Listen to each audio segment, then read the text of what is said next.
Hello students, today we are going to solve a pair of linear equation in two variable with the help of cross multiplication method.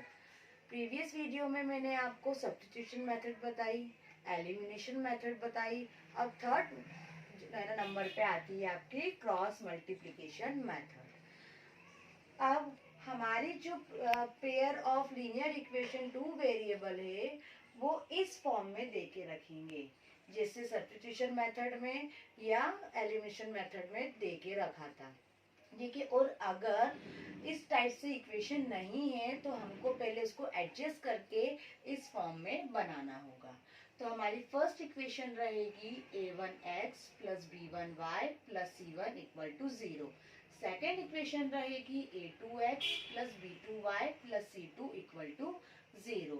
अब ये जो तीनों case हैं, पहला case a1 upon में a2 not equal to b1 upon में b2, ये आपको प्रीवियस वीडियो में इंट्रोडक्शन वीडियो में पहले बताया गया था कि अगर इस टाइप का केस आता है तो हम इसको बोलते हैं unique solution. a1 a2 b1 b2 की वैल्यू आपको इक्वेशन में से मिल जाएगी। ठीक है, अगर यूनिक सॉल्यूशन होता है तो ही हम क्रॉस मल्टीप्लिकेशन मेथड अप्लाई कर पाएंगे। लेकिन अगर हमारे पास ये सेकंड कंडीशन आ जाती है a1 अपॉन में a2 इक्वल b1 अपॉन में b2 not equal c1 upon में c2, तो ये केस हमारा क्या बोलता है कि इक्वेशन का कोई भी सॉल्यूशन नहीं होगा, मतलब हम क्रॉस मल्टीप्लिकेशन मेथड अप्लाई नहीं कर पाएंगे। ठीक है, मीन्स x और y की वैल्यू नहीं निकलेगी। थर्ड केस आता है, अगर हमारे पास इक्वेशन से ये केस आ जाता है a1 अपॉन में a2 इक्वल b1 अपॉन में b2 इक्वल c1 अपॉन में c2। ठीक है, तो ये इनफाइनाइटली मेनी सॉल्यूशन है, मतलब इक्वेशन के इस इक्वेशन के एक नहीं, दो नहीं, तीन नहीं, बहुत सारे सॉल्यूशंस हो सकते हैं, तो भी हम इस केस में क्रॉस मल्टीप्लिकेशन मेथड अप्लाई नहीं कर पाएंगे। Now exercise 3.5 question number first, option first हम सॉल्व करेंगे with the help of cross multiplication method. हमारे पास इक्वेशन है x minus 3y minus 3 equal to 0। Second equation है 3x minus 9y minus 2 equal to 0।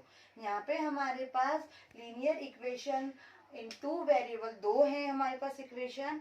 सबसे पहले हम केस चेक करेंगे कि इसमें से कौन सा केस है। ठीक है, अब यहाँ पे हमने a1 की वैल्यू लिख ली 1, b1 हो गया हमारे पास -3, c1 हो गया हमारे पास -3 अकॉर्डिंग टू फर्स्ट इक्वेशन 1 -3 -3।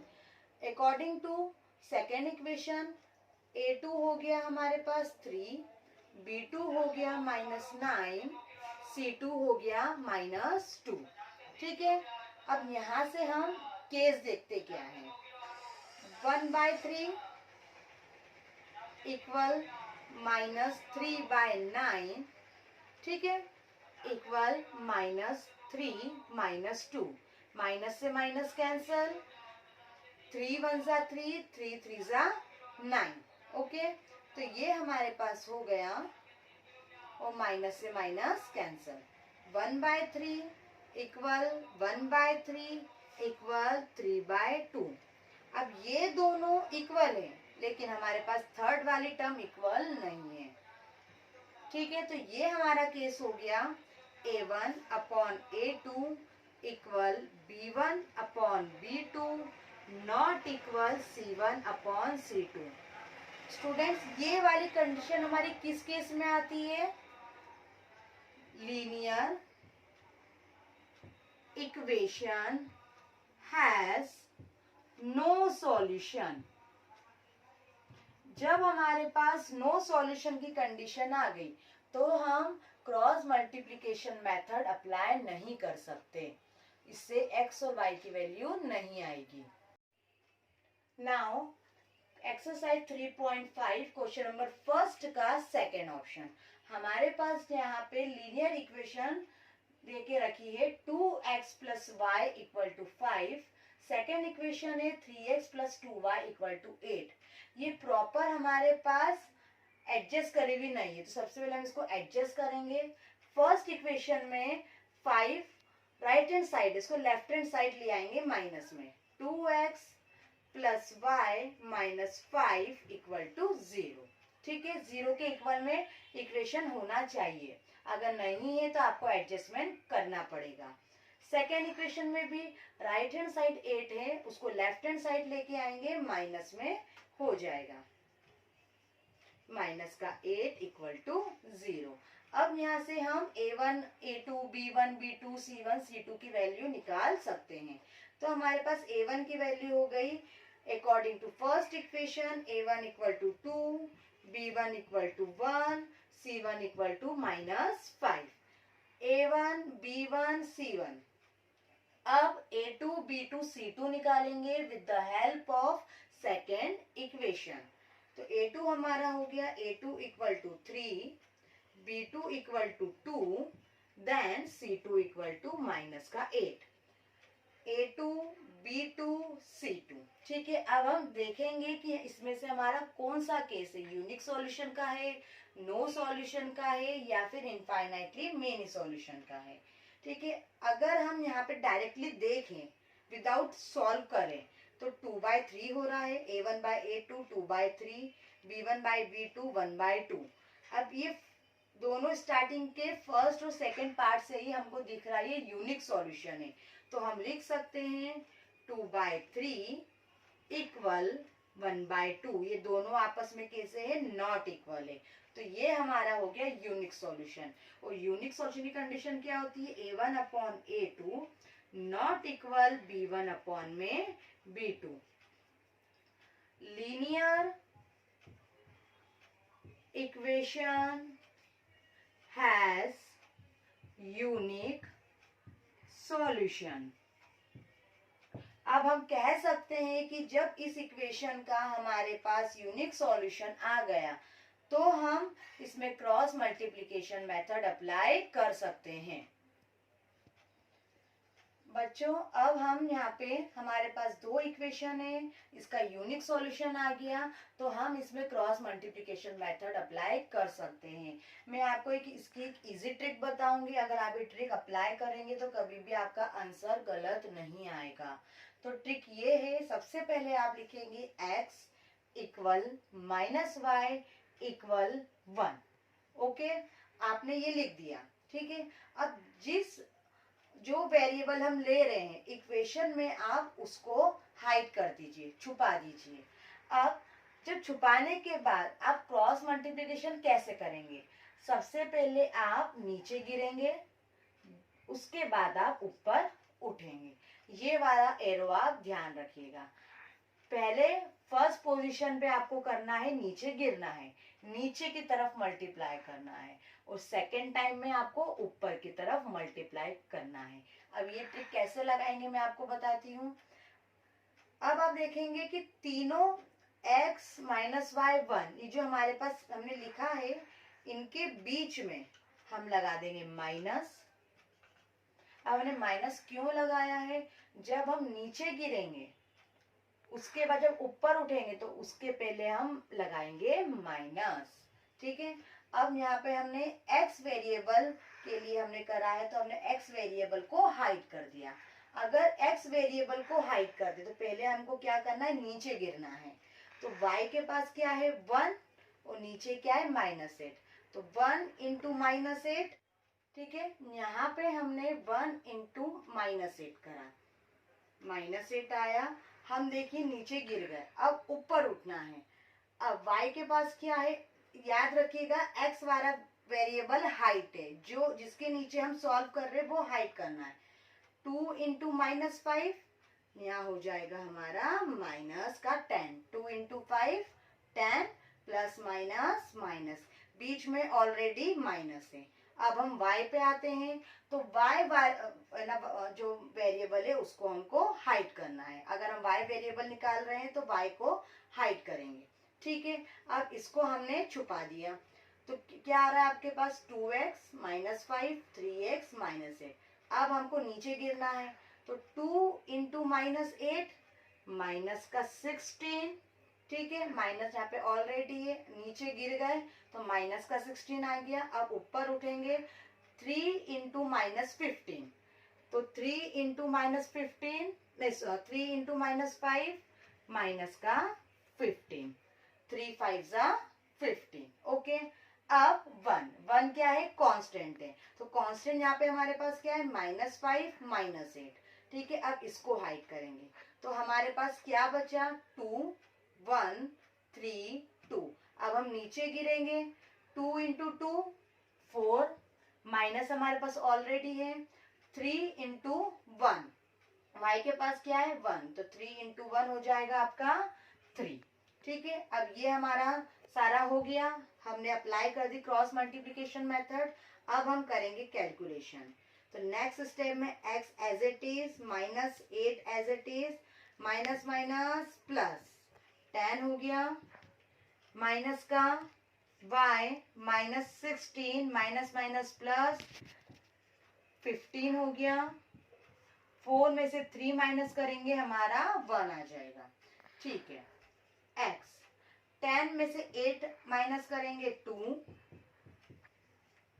16 में से 15 माइनस करेंगे -1 और 1 एज इट इज। -1 माइनस से minus cancel, x by 2 y by 1 equal to 1 by 1। अब यहाँ पे स्टूडेंट्स हम क्या करेंगे, फर्स्ट पार्ट को थर्ड पार्ट से कंपेयर करेंगे। ठीक है, तो हम लिख सकते हैं x by 2 equal to 1 by 1। Cross multiplication 2 into 1, x की वैल्यू हमारे पास 2 आ गई। ओके, अब यहाँ हम जब हमने फर्स्ट पार्ट को थर्ड पार्ट से कंपेयर कर लिया, अब हम सेकंड पार्ट को थर्ड पार्ट से क्या करेंगे, कंपेयर करेंगे। तो हम लिख सकते हैं y by 1 equal to 1 by 1, तो y की वैल्यू हमारे पास क्या आ गई, 1।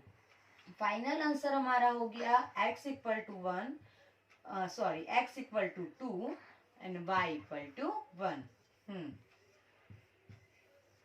नाउ एक्सरसाइज 3.5 का क्वेश्चन नंबर फर्स्ट का थर्ड ऑप्शन। इक्वेशन हमारे पास है 3x minus 5y equal to 20, 6x minus 10y equal to 40। ये दोनों इक्वेशन हमारे जीरो के इक्वल में नहीं है, तो सबसे पहले हम सॉल्यूशन में करेंगे इसको जीरो के इक्वल। कैसे, फर्स्ट इक्वेशन हमने ली, तो फर्स्ट इक्वेशन में 20 राइट हैंड साइड है, लेफ्ट हैंड साइड आएगा तो माइनस में हो जाएगा, तो हम लिख सकते हैं 3x minus 5y minus 20 equal to 0। ठीक है, अब सेकेंड इक्वेशन में भी 40 राइट हैंड साइड है, हमको जीरो के फॉर्म में इक्वेशन चाहिए, तो हम 40 राइट हैंड साइड है तो लेफ्ट हैंड साइड लेके आएंगे, तो 6x minus 10y minus 40 equal to 0। ठीक है, अब ये हमारी दोनों इक्वेशन बन गई जीरो के इक्वल में। अब हम देखते हैं कि यहाँ पे a1 b1 c1 की वैल्यू क्या है। ठीक है, अब हम a1 b1 c1 की वैल्यू निकालेंगे with the help of first equation. तो a1 हमारा 3 हो गया, b1 हमारा -5 हो गया, c1 हमारा -20 हो गया। तो हम लिख सकते a1 equal to 3, b1 equal to -5, c1 equal to -20। अब हम a2 b2 c2 की वैल्यू निकालेंगे with the help of second equation. तो a2 की वैल्यू 6 हो गई, b2 की वैल्यू -10 हो गई, c2 की वैल्यू 40 हो गई। तो a2 equal to 6, b2 equal to -10 और c2 इक्वल टू -40। अब हम देखते हैं इसमें क्या, हम सबको लिख देंगे अपॉन में कि कौन सा केस अप्लाई हो रहा है, यूनिक सॉल्यूशन अप्लाई हो रहा है या इनफाइनाइटली मेनी सॉल्यूशन है या नो सॉल्यूशन है।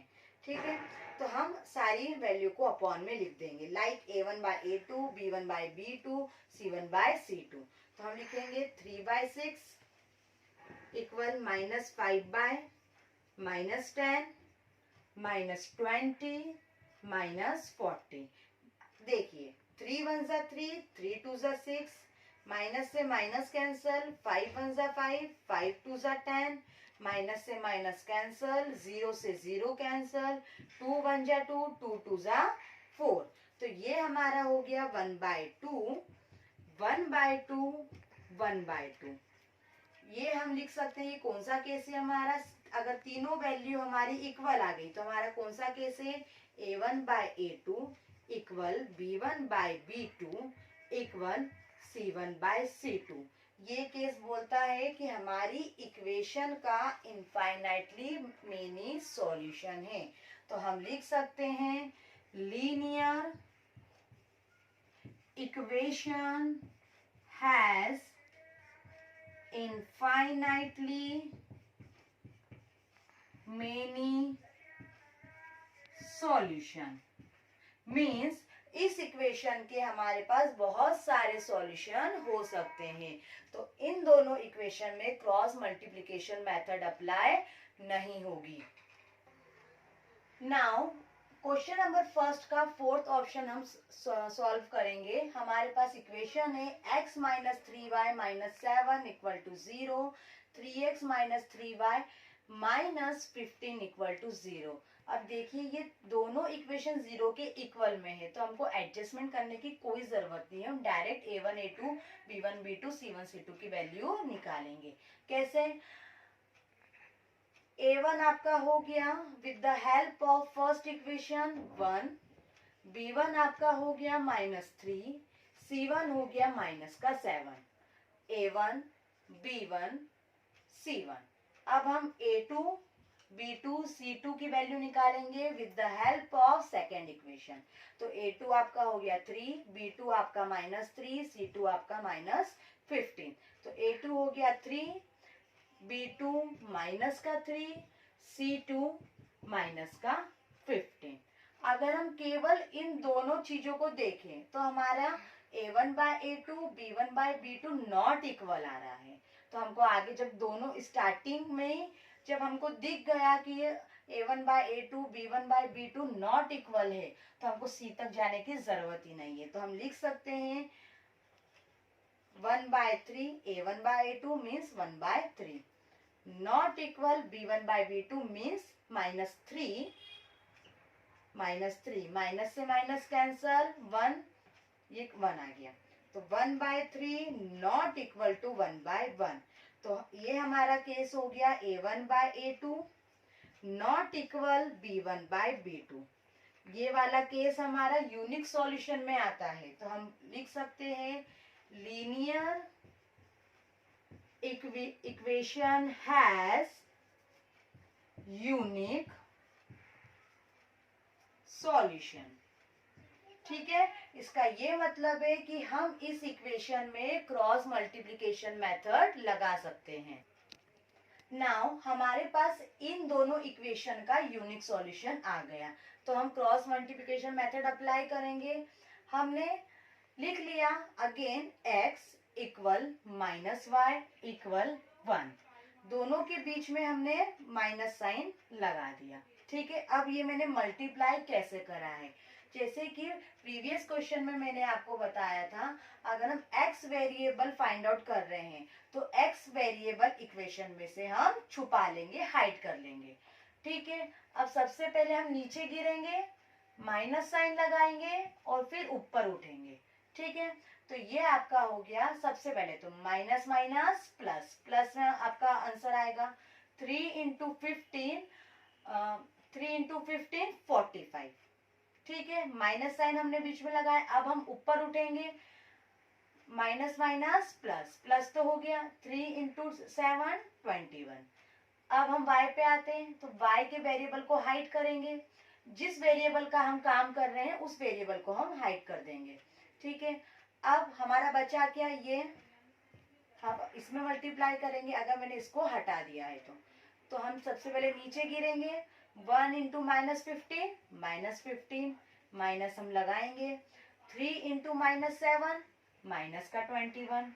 अब हम इक्वल कांस्टेंट पे आते हैं, तो कांस्टेंट वाले को हम छुपा देंगे। तो हमारे पास क्या बचता है? 1 -3 3 -3। अब हम नीचे की ओर गिरेंगे, 1 इंटू -3 -3, माइनस लगा देंगे, 3 इंटू -3 माइनस का 9, ठीक है। अब ये हमारा हो जाता है 45 में से 21 माइनस होंगे 24, ठीक है। माइनस का 15 as it is, minus minus plus 21, -3 as it is, minus minus plus, okay. x by 24 as it is, 21 में से 15 जाएंगे तो हमारा 6 बचेगा और 6 पॉजिटिव आएगा क्योंकि 21 बड़ा है, ग्रेटर है 15 से। 9 में से 3 जाएंगे, 6 बचेगा। अगेन प्रीवियस क्वेश्चन जैसा हम करेंगे, फर्स्ट पार्ट को हम थर्ड पार्ट से कंपेयर करेंगे। x by 24 equal 1/6, cross multiplication करेंगे तो हम लिख सकते हैं x बाय 24 इक्वल 1/6। 24 का क्रॉस मल्टीप्लीकेशन होगा तो 24/6, 6 की टेबल में 24 आता है 4 टाइम, 6 4 ज़ा 24, तो हमारे पास x की वैल्यू आ गई 4। अब हम सेकेंड पार्ट को कंपेयर करेंगे थर्ड पार्ट से, ठीक है। तो हम लिख सकते हैं -y/6 इक्वल टू 1/6। अब 6 का क्रॉस मल्टीप्लीकेशन होगा, -y इक्वल टू 6/6, 6 से 6 कैंसल, -y इक्वल टू 1। तो हम बोल सकते हैं कि y की वैल्यू हमारे पास हो गई -1। इस टाइप से हमारे पास x की वैल्यू 4 आ गई और y की वैल्यू -1 आ गई।